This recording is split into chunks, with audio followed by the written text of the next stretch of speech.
Hello, everyone, and welcome to the Outliers YouTube channel and our program Get to Know. I'm your host, DP Lyle, and I'm here with my partner in crime, Kathleen Antrim.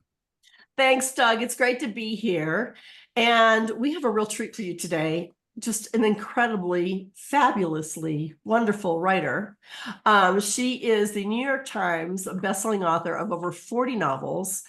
And if you have not read her work, you really, really need to take the time to do so. And once you start, you're going to go through all of her books. So welcome to the show, Laurie King. It's great to have you. Thank you. I'm happy to be an outlier. We love having you as an outlier. we do. So I like to start the show off with a question that has to do with your childhood. So if you'd like to lay down on a couch, we could start there. So what I want to know is, do you think that your childhood contributed to you becoming a writer? What kind of a childhood did you have? Were you an introverted child, an extroverted child? Did you read a lot? Did you have imaginary friends you talked to? So tell us about it. Yeah. Yes, definitely my life as a writer comes out of my childhood because we moved a lot when I was a kid. My father, the joke was in the family that Dad would read his way through a library and then we'd move to the next town. So we moved pretty much every year. And quite often over the summer. So I'd be in a different school with different people in September than I knew in June. I think I only had like 1 or 2 years where I was in the same school. Wow. And when when you've gone to the effort of making friends and getting to know people and finding a place in the school, and then you have to start all over again the following September, you kind of think after a while, yeah, it's just not worth it. So you go to the library, and we always could, find the library. I was always one of those readers that the librarians would let have, more adult books than you normally would expect a kid that age. And so I was a reader. I lived in the books. I could find familiar friends. I mean, you could always find Walter Farley, no matter what library you were in, and you could find him. Um, and so when when I hit my 30s, I was in academia for a while. I did a BA and an MA, and before I decided about whether or not to do a PhD, which 7 years of study and at least 2 dead languages. I decided that I would, because we had small kids, and so I decided I would just experiment with writing, because one thing I could do was write a sentence, and I figured if I could write a sentence in my MA, I could write a sentence on a book. So I sat down and started playing with stories, and very fortunately, I managed to sell the first book before I had to go out and get an actual job. So that's where it came. That's impressive. Yeah, and I absorbed stories as a sort of language. I never took creative writing classes, but I absorbed how you tell a story by how I read stories. Exactly. And there we were. Oh. An So- overnight success in only 40 years. So what led you to Sherlock Holmes? Was it just your Yeah. reading? Did you read a lot of him, and you just gravitated toward creating this character that hangs out with Holmes and all Yeah. that? Yeah. Well, I think that the Jeremy Brett series was playing on the Granada television, which would have been the Sunday night masterpiece mystery theater on PBS.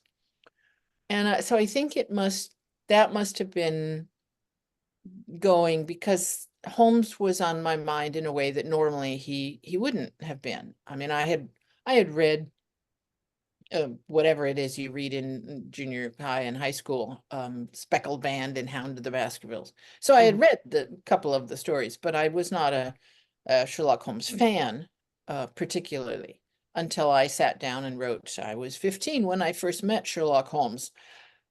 And then I realized that I had no idea about who Sherlock Holmes was. So so I had some rapid reading to do, and discovered Holmes as an adult, really. I mean, obviously everybody knows Sherlock Holmes. You know, he's a thinking machine and he doesn't like people and all the rest.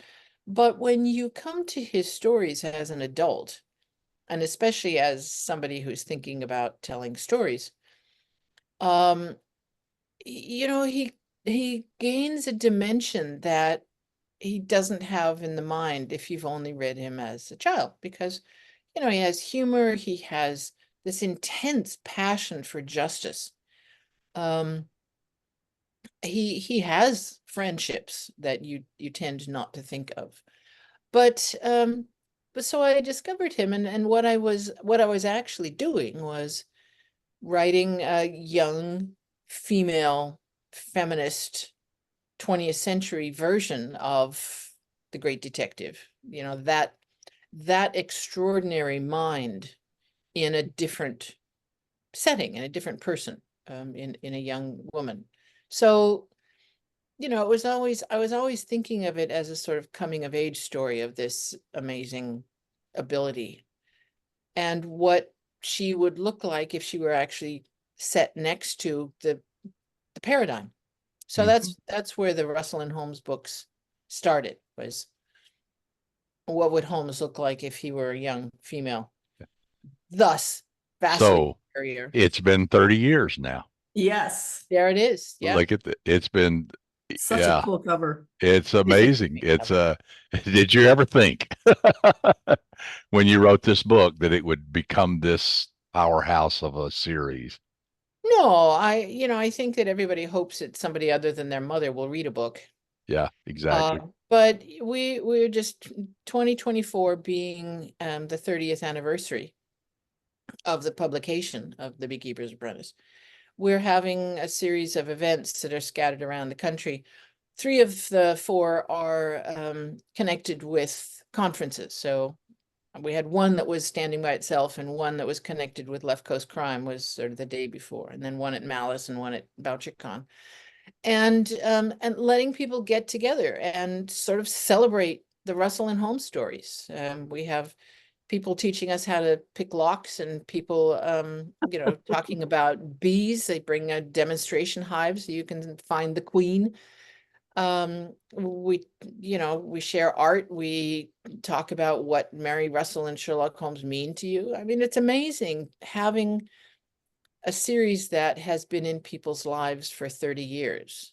Wow. How, you know, I just tell these stories, but people are touched by them in ways that not only could I not expect, but you certainly couldn't plan.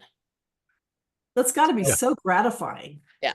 Yeah. And I love doing events that have, you know, shy young teenagers who come up with a very well-read copy of the book and for you to sign, and saying that they're writing stories themselves now. So Oh my gosh, I love that. That is so yeah, very cool. it is.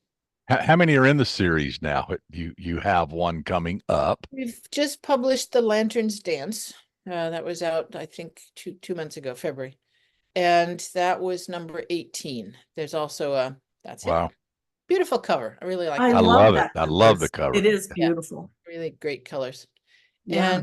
And it's number 18 in the series. And there's also a volume of short stories. So so sort of Ah, 19 books altogether, but 18 novels.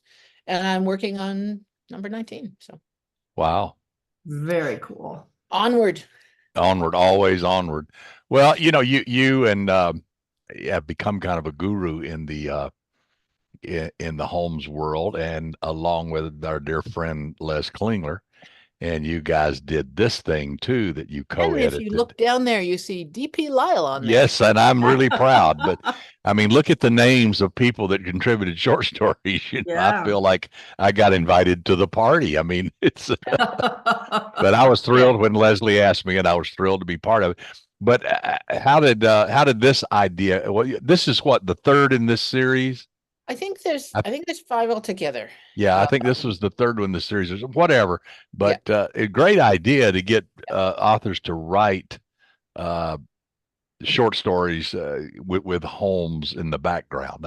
Yeah. I think that's a great concept. Yeah. What we do is we ask people, we generally corner people at a conference and Right. say, we're putting together an anthology. And if we can have 2 or 3 big names start us out, we can say, well, Neil Gaiman is writing a story for us. And they say, oh, well, okay, you're serious. And Lee Child is writing a story. Yeah. So you know, but the idea is that the short story is inspired by the Sherlock Holmes canon. You can write a pastiche. You can write, you know, something about one of the minor characters, so long as they were not one of the characters that was under copyright at the time. You can write, you know, changing Holmes into modern times, anything like that. And it's been such fun to do those books because the kind of triggers that people have for these stories, they will almost always start out by saying, oh, I don't really know a lot about Sherlock Holmes. And you'll say, you know, it doesn't matter. Just anything that catches your imagination. And they get this kind of faraway look in their eyes and say, you know, there's this one story that, and we say, you can have that one. Yeah, run with That's that. the one. And it's been, you know, some of the stories you have to be a real Holmesian to get the connection, which Mhm. doesn't matter if you don't. And some of them are just straight out pastiches, brilliantly done. So it's been huge fun. I think that's the fun of most short story anthologies is you really see imagination come alive. Yeah. An idea that will carry a novel is totally different than an idea that will carry a short story. And it's much more imaginative and much more gutsy and much more edgy. That's why I like short stories. Yeah. Because you can go into the weeds in a small pocket somewhere and really have fun with it.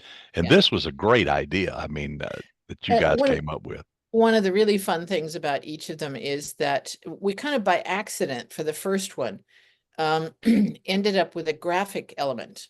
And because I had asked Colin Cotterill if he'd do a story. And then I noticed on his website that he has all these bizarre little drawings. And I said, you know, would you like to do a couple of drawings to go with it? And he interpreted that as being a graphic story, so with just full cartoons. And it worked so well that unfortunately the publisher said, well, okay.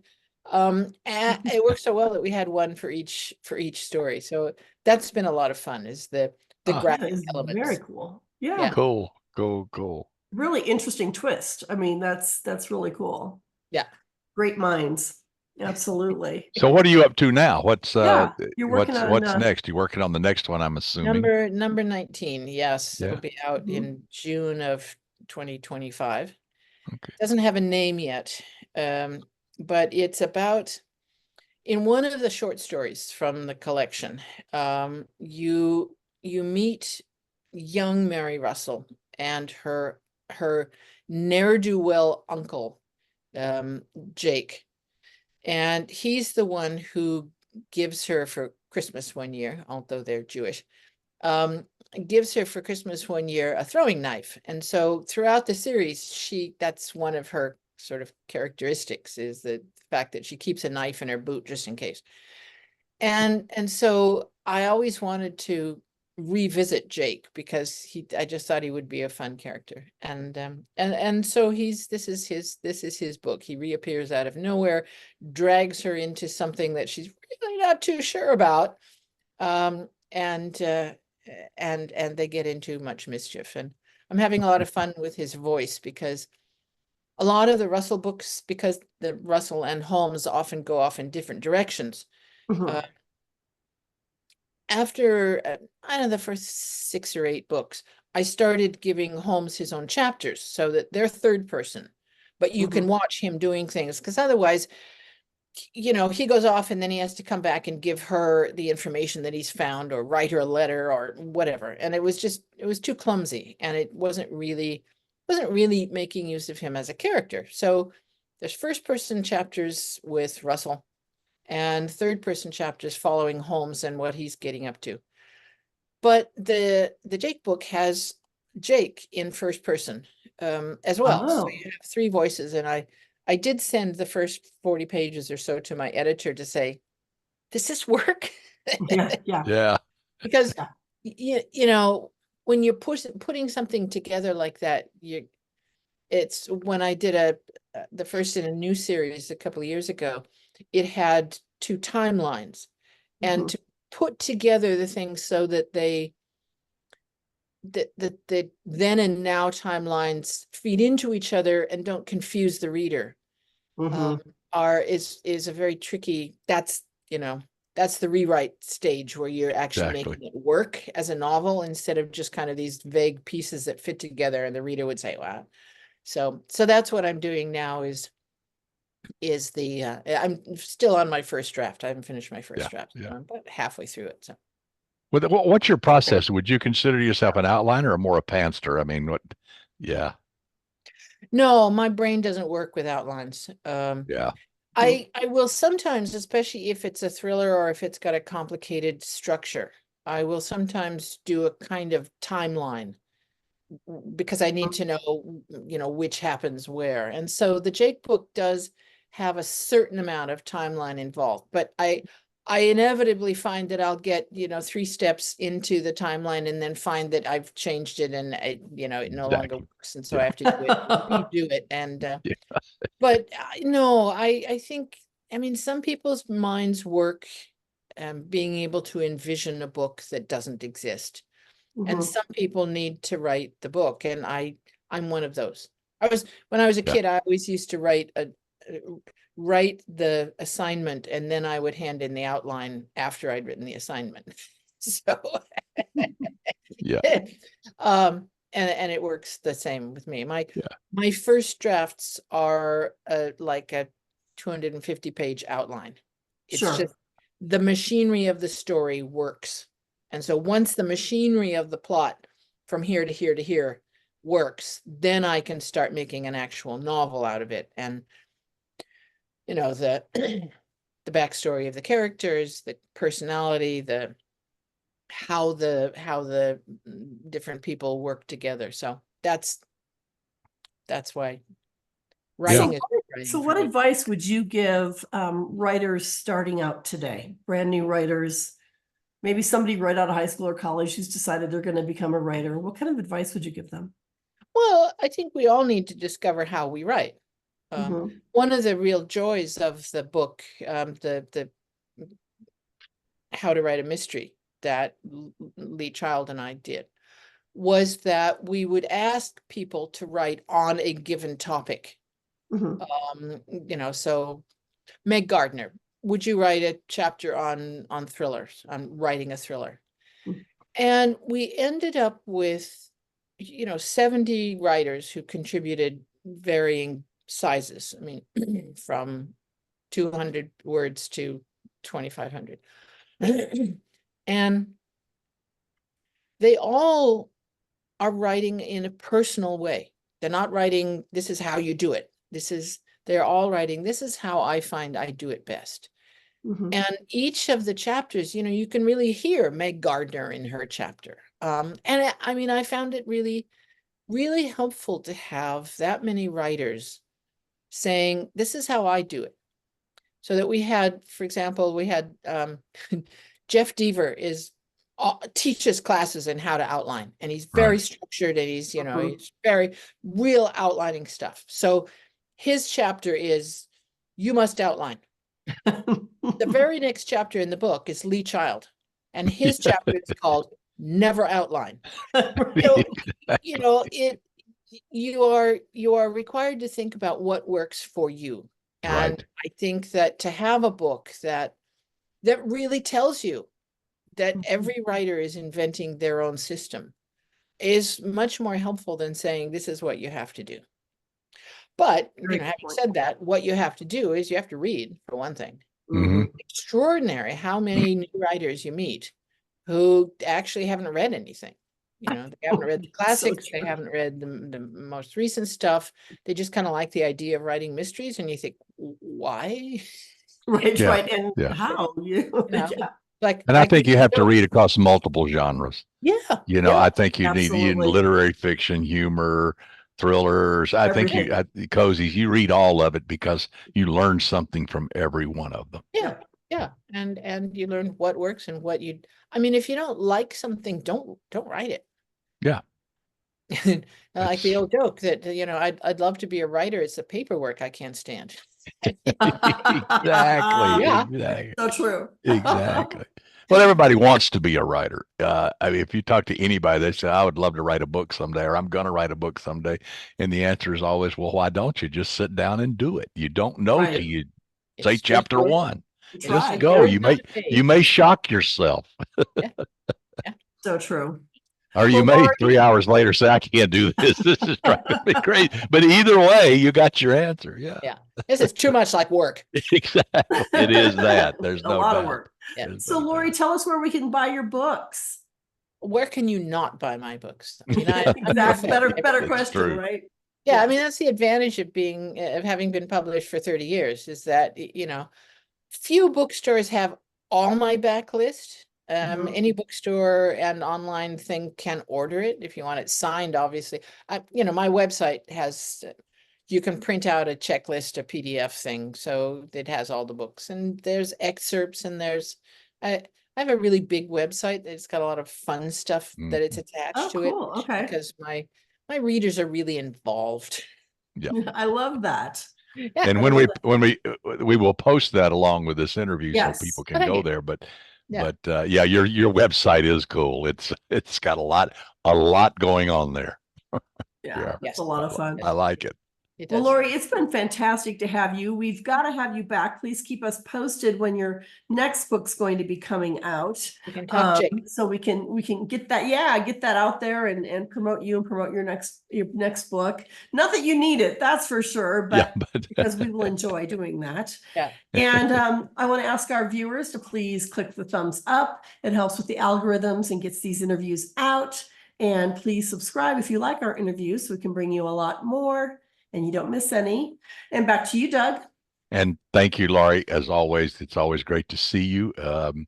And I will be seeing you later this year at BoucherCon, if nowhere else. So we really Until Nashville. appreciate it. Yep. So that wraps up this for Get to Know here on the Outliers YouTube channel. We will, of course, be back with more interviews. So keep us in mind, subscribe, hang in there, and we'll see you then.